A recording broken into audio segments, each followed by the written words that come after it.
જય માતાજી મિત્રો, સવારના બધાને મારા જય માતાજી, જય સ્વામિનારાયણ. ચાલો આજે આપણે સવારમાં રવિવાર છે એટલે ફેરીમાં નીકળી ગયા છીએ અને થોડી જ વારમાં આપણે મોટી કૂકાઓ લેવાનું છે અને ત્યાર પછી આપણે તો નાની કૂકાઓ વાઘણિયા ત્રણેય ગામ લેવાના છે ને આજે રવિવાર છે એટલે 2 ફેરી કરશું. બપોર પછી પણ આપણે ફેરીમાં નીકળશું. અત્યારે આપણે વાઘણિયા પુલ ઉપર ઊભીને આપણે બ્લોગ ઉતારી છે. આપણે પાછા રાબેતા મુજબ ફેરીમાં ચડી ગયા છીએ. કાલે રવિવાર હતો એટલે આપણે 2 ફેરી કરી હતી એટલે આજે પાછો ફેરીમાં ચડી ગયા. આપણું જે રૂટિન કામ છે એ આપણે કરતા રહીએ છીએ. એટલે વરસાદની આગાહી ફૂલ છે, ધમધમતી છે, પણ કાંઈ આવે એવું દેખાતું નથી. 6 વાગે તો બધું ઉઠી જાય છે. આખો દી બફારો ને ગરમી ખૂબ રહે છે. તો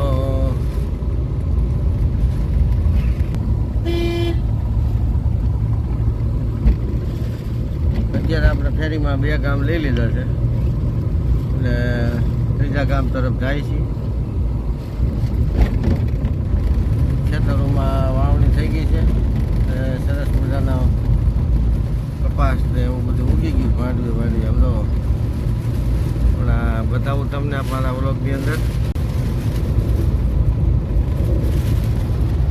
આમ બંને સાઈડ બધી વાવણી થઈ ગઈ છે.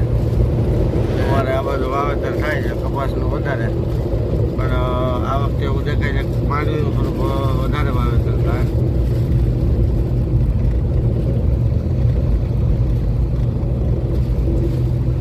ને આ બધી વચ્ચેથી ચોમાસું આપણે બેસી ગયું છે, પણ હજી વરસાદના કોઈ શરૂઆત થઈ નથી.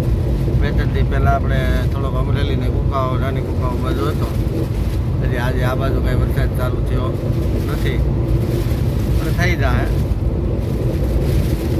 તો આ બાજુ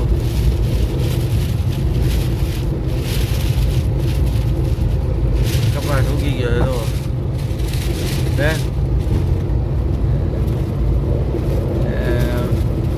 વહેલું હોય એટલે ઝડપથી ઉગી જાય ને. લગભગ 3-4 મહિના એટલે કે નવરાત્રિમાં જ કપાસ ઉતરવા પડે. શરૂઆતમાં ભાવે સારો હોય, બધાને સારું એમ. પવન ખૂબ જ છે. માંડવી વાવેલી જુઓ, માંડવી પણ સરસ છે. અહીંયા કૂવાનું કામ ચાલુ છે, કૂવો ગાળવાનું.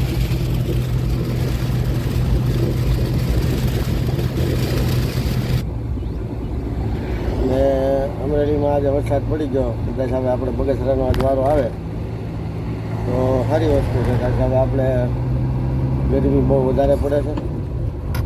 ને બીજું કહેવાનું હોય કે મારા બ્લોગ જો બગસરાવાસીઓ બધા જોતા હોય તો બધાને અપીલ કરવાનું કહું છું કે રેલવેની માંગ કરો. રેલવે આપણો જન્મસિદ્ધ અધિકાર છે.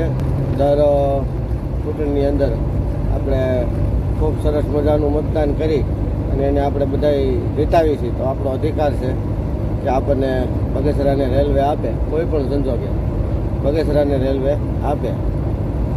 અને આજે આપણે શનિવાર છે, બપોર પછી ફેરીમાં નીકળી ગયા છીએ. થોડી જ વારમાં આપણે ચોરી, રામપર, બાલાપર, વાવજી જો આવા બધા ગામ આપણે ફેરીમાં લેવાના છે.